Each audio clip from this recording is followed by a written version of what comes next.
सुबह का वक्त था। शहर के पुराने रेलवे यार्ड के पीछे बनी झुग्गियों में धुंध अब भी लटकी हुई थी। पटरी के किनारे एक आदमी झुका हुआ लोहे के टुकड़े बटोर रहा था। नाम था रहमत अली। उम्र कोई 50 के आसपास, लेकिन झुकी हुई कमर और थकी आंखें उसे इससे कहीं ज्यादा बूढ़ा दिखाती थीं।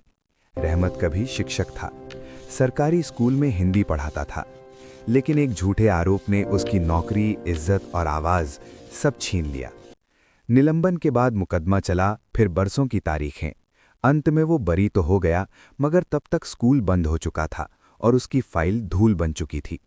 पत्नी बीमारी में चल बसी, बेटा शहर छोड़कर कहीं दूर चला गया। अब रहमत के पास बस एक झोपड़ी, एक पुरानी साइकिल और दिन भर का कबाड़ था। उस सुबह भी वो रोज की तरह पटरी के पास झुका हुआ था, जब उसकी नज़र एक लोहे के ट्रंक पर पड़ी। ट्रंक नया नहीं था, लेकिन उस पर जमी धूल बता रही थी कि इसे हाल ही में यहाँ फेंका गया है। उसने ट्रंक को हिलाया। अंदर से कोई आवाज़ नहीं आई, लेकिन वजन बहुत ज़्यादा था। किसका होगा? रहमत ने खुद से कहा। आसपास कोई नहीं था। उसने ट्रंक को झाड़ियों के पीछे खिसकाया और धीरे से ताला तोड़ा। ढक्कन खुलते ही उसकी सांस रुक गई। अंदर कपड़े नहीं थे, ना सोना, ना जेवर। अंदर थे नोट, पुराने, नए, बंडल और ढीले, हर तरह के नोट। रहमत वहीं जमीन पर बैठ गया। उसके हाथ कांप रहे थे। उसने एक बंडल उठाया, गिना नहीं, पर समझ गया ये लाखों नहीं, करोड़ों का मामला है।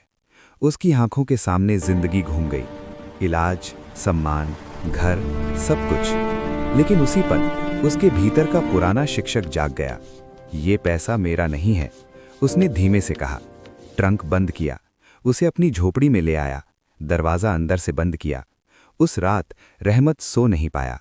एक तरफ गरीबी की चीखें थीं कि अब सब बदल सकता है, दूसरी तरफ ज़मीर की आवाज़, गलत हाथों में आया सही पैसा भी बोझ बन जाता है। अगले दिन खबरें आईं। टीवी पर ब्रेकिंग न्यूज़ चल रही थी। शहर के बड़े बिल्डर के घर से करोड़ों की नकदी गायब, ड्राइवर फरार। पुलिस को शक है कि पैसा रेलवे लाइन के आसपास छिपाया गया है। रहमत का चेहरा पीला पड़ गया। ट्रंक यही था। उस दिन के बाद रहमत ने ट्रंक को छूना बंद कर दिया। वो रोज कबाड़ बीनता, रात को ट्रंक को देखता और खुद से लड़ता। एक हफ्ते बाद उसने एक फैसला लिया। वो पुलिस के पास नहीं गया। वो जानता था गरीब की सच्चाई अक्सर शक बन जाती है। इसके बजाय उसने पैसा बदलना शुरू किया, खुद को नहीं, दुनिया को। शहर के सरकारी अस्पताल में एक बच्ची का इलाज अधूरा था। रहमत ने चुपचाप खर्च भर दिया। एक विधवा को घर से निकाले जाने वाले थे। रहमत ने किराया चुका दिया। एक बंद स्कूल की दीवार पर उसने लिखा, ज्ञान अभी जिंदा है। धीरे धीरे लोगों ने महसूस किया कि कोई अनजान हाथ उनकी मदद कर रहा है। कोई नाम नहीं, कोई चेहरा नहीं, लेकिन हर मदद के बाद रहमत का बोझ हल्का होता गया। एक दिन उसने उसी रेलवे यार्ड के पास एक छोटा स्कूल शुरू किया, झुग्गियों के बच्चों के लिए। वो फिर से पढ़ाने लगा। लोग पूछते, पैसा कहाँ से आता है? वो बस मुस्कुरा देता।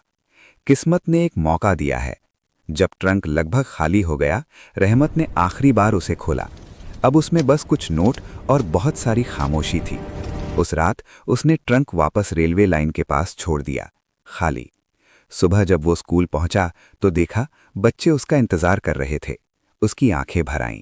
उसने खुद से कहा, दौलत रास्ता दिखा सकती है, लेकिन मंजिल वही होती है जहां आत्मा हल्की हो जाए। अगर आपको भी रहमत की ये कहानी सोचने पर मजबूर करती है कि सच्चाई, पछतावे और भलाई के बीच इंसान का असली संघर्ष क्या होता है, तो एक लाइक ज़रूर करें। कमेंट में बताइए, अगर आप रहमत की जगह होते तो क्या करते? क्या गलत पैसे से की गई भलाई सही मानी जा सकती है? आपकी राय हमारे लिए बहुत कीमती है। और हाँ, ऐसी ही दिल छू लेने वाली कहानियाँ देखने के लिए चैनल को सब्सक्राइब करें और नोटिफिकेशन ऑन कर लें, ताकि अगली कहानी सीधे आपके मोबाइल स्क्रीन पर पहुँचे।